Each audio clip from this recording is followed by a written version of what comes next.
Hey guys, this is Drama Queen 129 and welcome to my first episode of playing Eden, a visual novel slash romance story. I played the demo for this game and it looked really good, so I figured I would just spend $10 and buy it and enjoy it, because it has a pretty interesting story. So I'm going to start from the beginning. I mustn't stop. I told myself over and over again. Whether I wanted it to or not, my heart would leap to the past if I stopped even for a second. My memories were gentle, beloved, beautiful, and suffocating. If I were to immerse myself in them even once, I might never be able to pull myself back to reality. That was why I had to keep my hands moving. I thought of nothing as my fingers tore into the gaping hole in the ground before me. I thought of nothing. But it was futile. My heart leapt. What crossed my mind was but a mere... what? On that day, she... Oh my, that is bright. She stood in the wind. She walked silently across the light green carpet and ascended that gentle incline. Her long hair fluttered in the wind, which carried a touch of humidity. I walked behind her, close enough that her hair might have touched my hand had I reached out. I was careful not to disturb her while she basked in the sunlight. The fragrance of the grass and the song of the trees swaying in the breeze wafted all around us. Suddenly,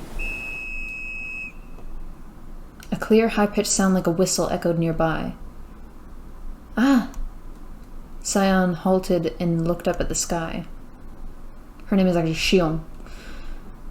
In the distance, a white bird danced about in the deep blue sky. It circled repeatedly as though searching for something. Little by little, it flew higher until its figure disappeared in the distance. She dashed. Her steps were light, as though she wouldn't allow herself to feel the weight of her body, just like that bird. I hurried after her. Wait! Xion. She must not have heard me. Once she began to run, she would not relent. She was chasing that bird, now no more than a dot in the sky, as far as she could. However, cruelly enough, the path ended.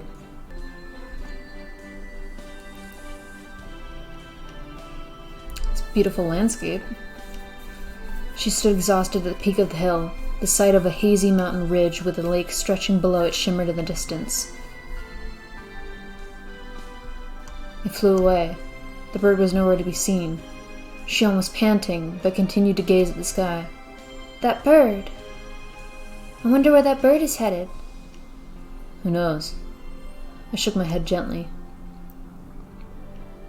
Just from playing the demo, I know that Xion is a girl, and Ryu is a boy. So I'm giving them voices preemptively. It can go wherever it wants. And let me guess, Xion feels like she's not a bird because she can't go wherever she wants. Anywhere, as long as there's a sky? She tilted her head as a faint smile crept onto her face. The girl in her one-piece dress smiled amidst the endless green expanse. I felt like I had detached from reality, like I had wandered into a fairy tale. That would be nice. Her eyes looked once more to the sky. It's shining especially strongly again today. The sun, the sky, the clouds, and an ominously red celerity star shone in the sky she stared so intently into. As long as that star was in the sky, this fairy tale would not have a happy ending. The star which glimmered even midday was a symbol of destruction that would arrive in the not-so-distant future. However, there's still time. The world hasn't ended yet, right? Yeah. It seemed to me as if she paused for a moment before nodding. Xion undoubtedly understood much more about this world than I did. She likely knew many things that she did not need to know as well. Hey, Xion. Will the world truly end? Yes, it will. This time she nodded without a moment's hesitation. But it is only fun to live in the present because we know there will be an end. Both you and my life here taught me that. Right, Ryu? I stopped breathing for an instant. Her smile was beautiful. That expression, those words, I couldn't sense an ounce of regret or doubt. I said something like that. I managed to calm my heart and say it as bluntly as possible. Even if you forget, I will not. I will absolutely never forget. Her gaze rose to the sky again. Just a little longer. She looked like a saint offering a prayer to the heavens. I want to be beneath the sky and these clouds just for a little longer. She gazed longingly into the endless distance. Such a simple wish. I'll grant it. That was my purpose after all. Ryu? Yes? I want to be here. Here with you. Whoa, baby girl. That's some strong words you just used right there. Ooh, droplets. We returned to the field at the end of our post-lunch walk. The temperature rose just a little, so I told Shion she could go back to the house, but there's nothing for me to do if I go back. Don't treat me like a guest, even if I can be of some use. If she put it that way, I couldn't stop her. Speaking of which, she had just been picking the auxiliary buds from the tomatoes for a while now. I didn't think it was a job that required such concentration. Ah! Huh? I stopped digging in the potato field at the sound of her tiny shriek. Shion, what's wrong? I stood up and rushed to her side. It was an earthworm. I stared at her silently. But they're grotesque no matter how many times I see them. She was sheltered to such an extreme that she had almost never come into contact with them before. It wasn't just earthworms. She had only ever seen insects in the encyclopedias. Shouldn't you be used to them by now? You've been working in the field for 2 months already. Yeah. She was a little disheartened. Perhaps I had teased her too much. Shion? Oh, yes? Catch that earthworm and put it into a plastic bag or something. While you're at it, see if there are any more. More earthworms? Are we going to eat them? We're not going to eat them. We'll go fishing this evening and use them as bait. Use these living creatures? She seemed to be experiencing some culture shock. I never got tired of watching her. The previous dignified Shion was fine, but I couldn't help but be amused by the way she gushed over everything she saw like a child. Okay, I'll do my best and try to collect some. Yeah, go for it. Huh? She gazed at where the potatoes were planted. The potatoes! They're really spreading their leaves. Yeah, it looks like we'll be able to harvest them soon. I took a quick look under the soil and they seemed to be doing well. Wait just a second. I just realized it's only been about 30 days since we planted the potato seeds. Why have they grown so much? It's because they're genetically modified. Genetically modified? They were engineered for cultivation on the colony ships. Space and energy are limited on the ship, so seeds which could grow and thrive even with limited nutrition were created. Well, that's an excuse. So these are those potatoes. She gave a small nod. These are resilient seeds that can be harvested in a short period of time and can grow in extreme conditions like deserts or Siberia. Shion, why do you know so much about them? I'm the one who modified their genes. I've also done eggplants, tomatoes, cucumbers, radishes, carrots, celery. I don't like celery, so I didn't actually want to modify it. I would rather have exterminated it. If I wasn't mistaken, she was a mechanical engineer. Why was she working on these sort of things?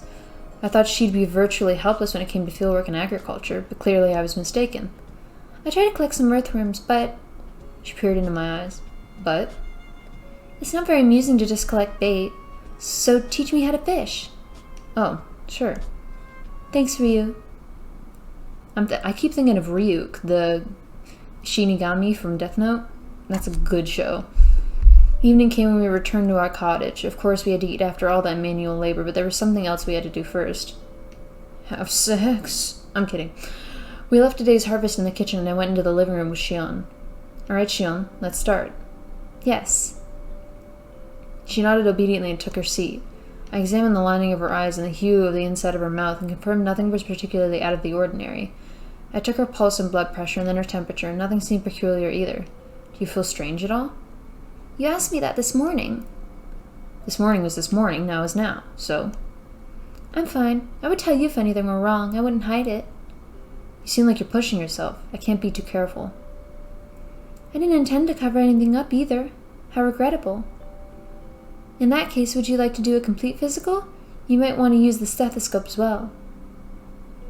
Having said that, she suddenly reached for the shoulder of her dress. Wait a second. It's so you'll trust me. You'll believe me once you've done a thorough examination. Alright, I get it. I surrender. Surrender? She removed her hand from her shoulder and tilted her head curiously. Good grief, this was why I couldn't deal with airheads. But... Her expression stiffened. If you must worry, then I'll accept any sort of examination. I could see a tinge of red in her face. Of course, it probably wasn't because of her poor health. Just how much of it was because she was naive and how much was intentional. Well, it's not like I'm holding back or anything. Holding back? I mean, in the military, I only dabble in basic field medicine. In reality, I wasn't capable of making a genuine diagnosis. The best I could do was follow Elika's notes and perform a layman's inspection. I don't see anything out of the ordinary, so I'll just say you're fine. Shall we make dinner? Yes. She nodded with a smile, her cheeks still a faint blush. I really thought she was going to get naked for a second. I was really excited. I might be straight, but I was a little excited. Thinly sliced ham and lettuce between bread, vegetable soup, and a lightly seasoned foil-roasted salmon. Tonight's dinner was modest, but Shion enjoyed it all the same. She was smiling from start to finish. It was delicious. You really are good at cooking. Why, thank you. It was a little embarrassing to be praised by someone sitting right in front of me. I placed some after-dinner tea before her. I set down my share and sat on the other side of the table. Shion's tongue was a little sensitive, so she blew on her steaming drink to cool it down. I could have just brewed it cooler to begin with, but it was amusing to watch her do this. It was a guilty pleasure of mine. You like watching her blow? What are you looking at? Oh, nothing at all. Although Shion looked suspicious, her attention quickly returned to her cup. Today was fun. I really can't believe I'm able to spend my time like this. Our days were uneventful. We mostly spent our time working from dawn till dusk, in order to keep food on the table. But she considers such a mundane, everyday life fun. I couldn't help but feel a little sad. Well then, may I get in the bath first? Oh, of course. I'll clean up. You know damn well he wants to see her in that bath. Then... She was about to stand, but suddenly stopped. Ryu?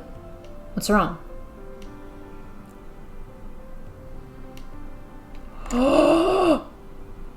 Why don't we get in together once in a while? I feel like that's how somebody in an animated cartoon would react. I nearly dropped my cup. Hey now, what in the world are you saying? I'm not used to bathing by myself. What are you... Oh, are you a whore or something? What is this? I'm kidding. She's a young girl. She certainly wasn't your ordinary shut-in. Don't worry about it. Just hurry up. But it's quite difficult to wash my back and hair by myself. Just do your best to clean yourself alone. He's turning her down. Straight down. You're so cold. Ooh. Just because I don't want to have a bath with you means I'm cold? It just means I don't want to do sexy things with you. She left the living room sounding disappointed. What a troublesome girl. But for the two of us to live together like this, and for me to be willing to wait on her, was this sort of thing inevitable? What about my own feelings? How did I feel about her? When she says or does such provocative things so innocently, I feel like the cage around my heart is falling apart, although this probably wasn't a bad thing, not in the slightest. What's going on?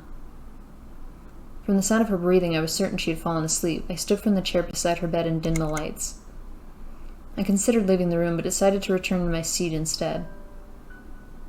Her breathing was normal, not particularly erratic. She was fine. I was just worrying too much. Her hand had slipped out from under the comforter. I gently took her hand to put it back under the covers, but suddenly she squeezed back. It wasn't a particularly strong grip, but it was enough that I couldn't let go. Aw, this shit's so cute. Her petite hand, white as snow, I silently squeezed back. Her hand was a little cold, but I could certainly feel her warmth. Okay, that is very contradicting. I'm sorry, whenever it's just question marks, I'm just gonna make a really anime sound. Her mouth was moving ever so slightly. She's gonna say she loves me or something. Or she's gonna say my name. Like she was repeating the same words over and over. What was she whispering? As I began to lean in, I suddenly stopped. Even in the darkness, I could clearly see it. A trickle of tears streaming from her closed eyes. What's she crying for? What could be so sad? Could they be tears shed for someone she once knew? How much sadness is she carrying in her dreams, in her heart? I slowly released her hand. Unable to even wipe her tears away, I turned my back to her. I couldn't face these sorrows with you just yet, because I'm still unable to deal with my own.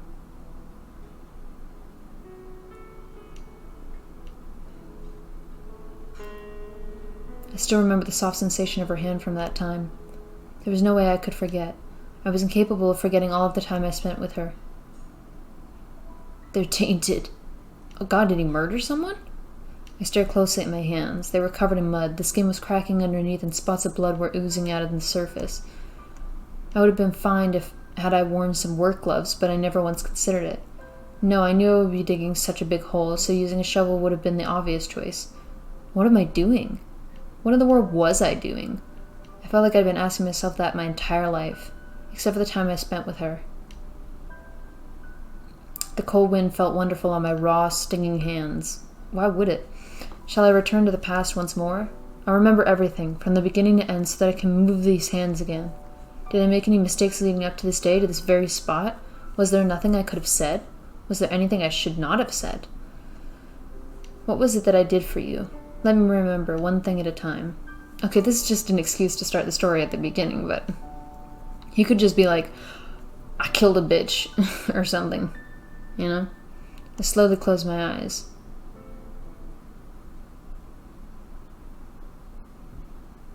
Are we going to get to where the demo started? Because none of this is stuff I know. I started in like a helicopter. Some months ago. Oh my God. There are many people on the planet.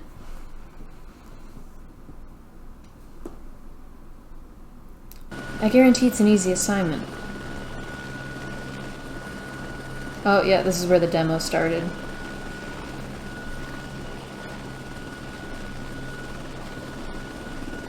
What a panning shot. The girl sitting across from me said that cheerfully as she crossed her long legs from underneath her miniskirt. Her name was Lavinia F. Asai. She was a warrant officer like myself, and we seemed to be the same age. Perhaps that was why she was acting quite friendly with me despite us having just met. They're finicky about regulations, and they won't fault you for the most part if you cut loose when you're off the clock. She had an army brat feel to her, and her personality was refreshing. There also aren't many officers, so a warrant officer is quite a position indeed. Here, are you listening, Warrant Officer Haruna? I'm listening, Warrant Officer Asai. Didn't I tell you before? Lavi is fine. I don't like my surname all that much, so just call me Warrant Officer Lavi. Isn't it weird to attach your rank to your first name? I don't mind if you'd like to drop the formalities, at least until I become your superior. She gave me a teasing smile. I was going to say she's probably teasing me. But you know, Warrant Officer Haruna, don't you think you've been a little too aloof this whole time? Are you not pleased with your current mission? This female soldier and I were the only ones present in this transport helicopter, which would carry 11 troops. Her shrill voice was harsh on my ears, perhaps due to how empty it was. Ow. Well, defending a research facility is probably a lackluster job for a warrant officer from the Special Forces. It's not that I'm particularly unsatisfied. Sorry. According to others, I usually look quite stoic and always seem displeased. Oh my god, that's so me. Well, it wasn't a big deal for a soldier to be unsociable. It's work, so I'm not being picky. I'll go anywhere and do anything if I'm ordered. Well, aren't you modest? Here, I thought everyone in the elite unit was an arrogant bastard. I may have been in the Special Forces, but that doesn't really make me an elite. The work we performed was just different from other units. Besides, the unit is no more. I'm no different from you. Is that so? Yeah. It's been 3 months since the unified government had declared the war to be over. My unit was dissolved amidst the rapid disassembly and reorganization of land forces. Many of my former comrades transferred to new units and had gone into space. Several had been discharged and returned to their normal lives, and some transferred to the police force. It was exceedingly rare for someone to be transferred to another terrestrial unit like me. Oh, I can see it! Take a look, over there! She spoke remarkably loud and looked towards the window behind me. Are we gonna look at the window, or are we just gonna look at her crotch? I turned to look, lured by her voice. Here we go. As soon as I turned around, a tiny island floating alone on the light blue ocean entered my view. There was a rather solemn-looking building standing on the island, concealed by a sheer rock face like some sort of mistake in design. That's it? Yes, your new post. Research Facility number 703.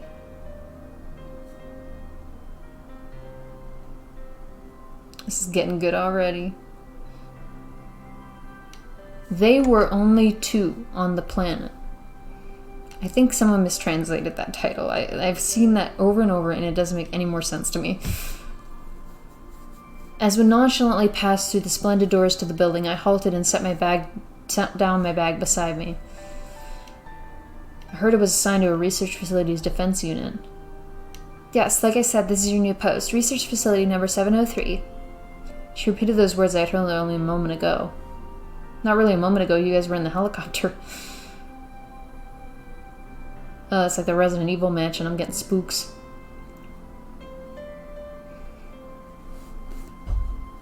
I took a better look around the entry hall.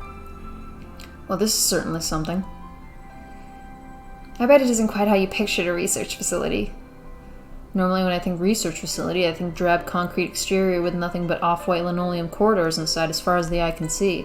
But that would have been presumptuous, as this place certainly didn't look anything like what I imagined a research facility would be.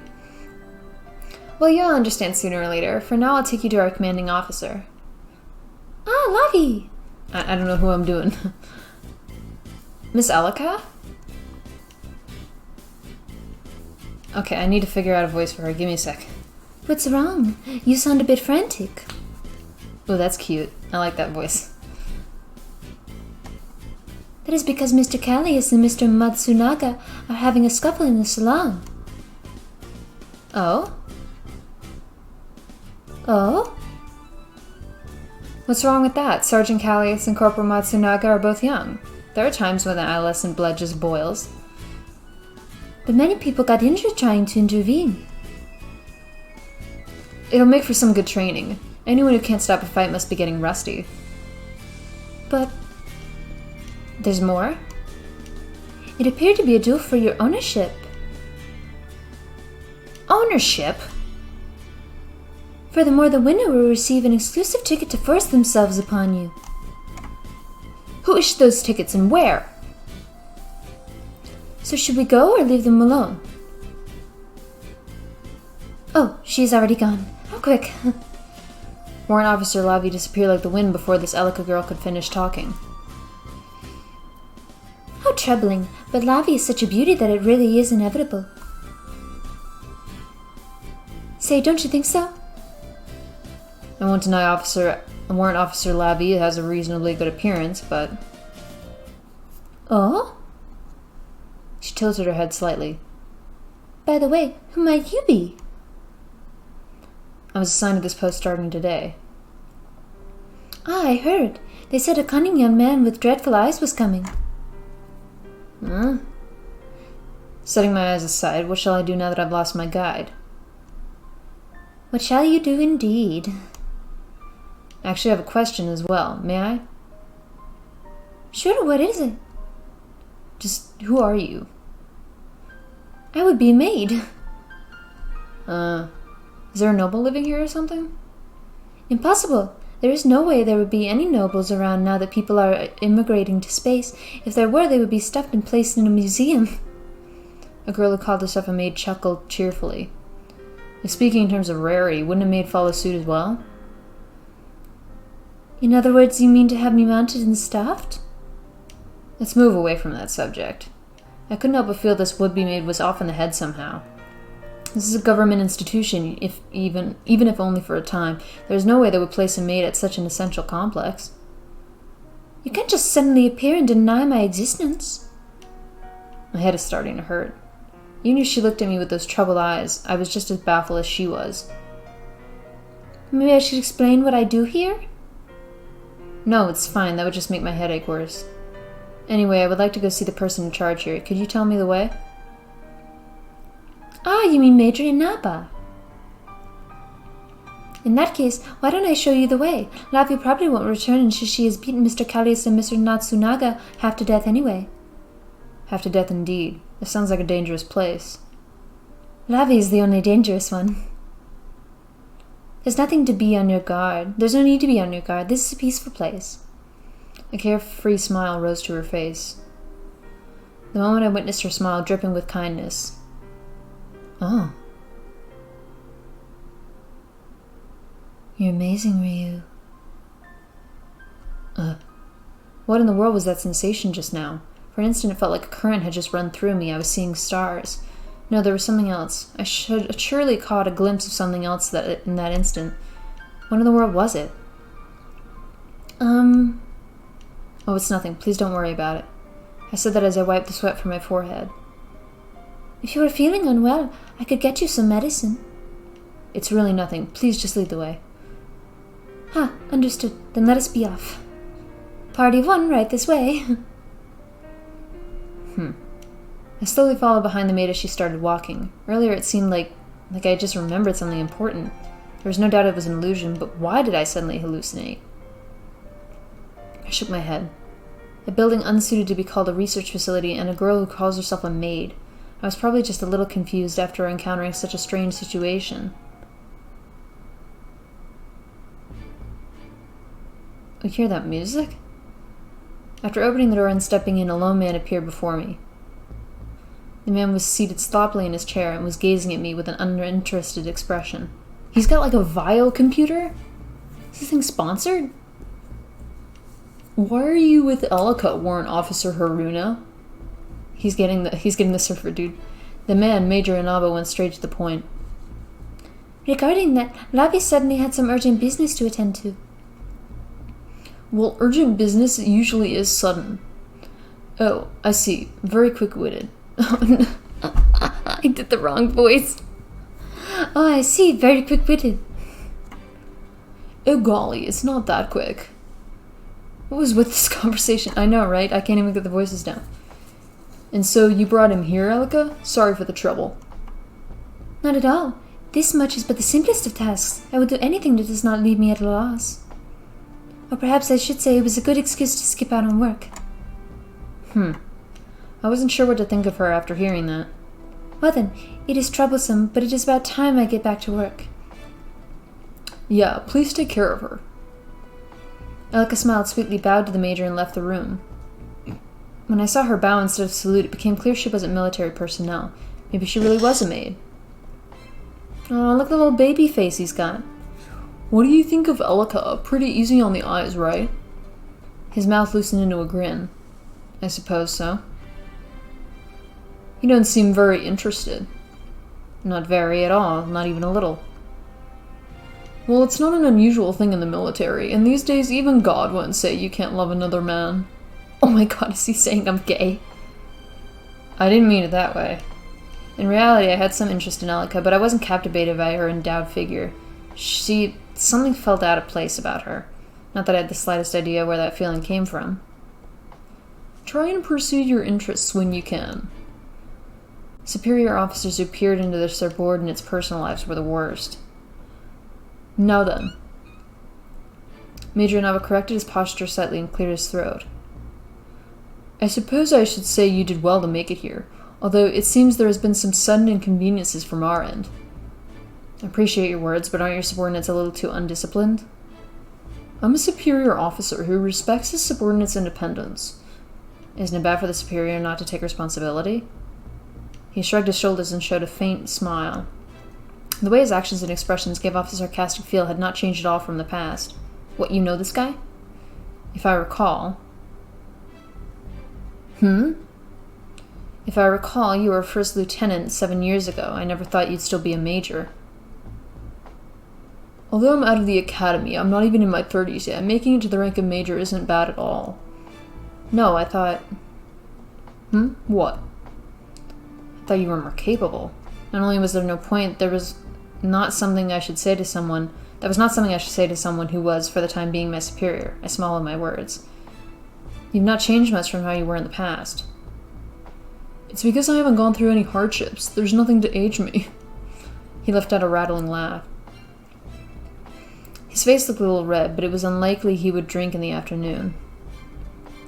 I've already received your assignment documents, so you can rest for the remainder of the day. You must be worn out from the long trip, switching straight from the plane to helicopter. I still have not heard the details of my mission.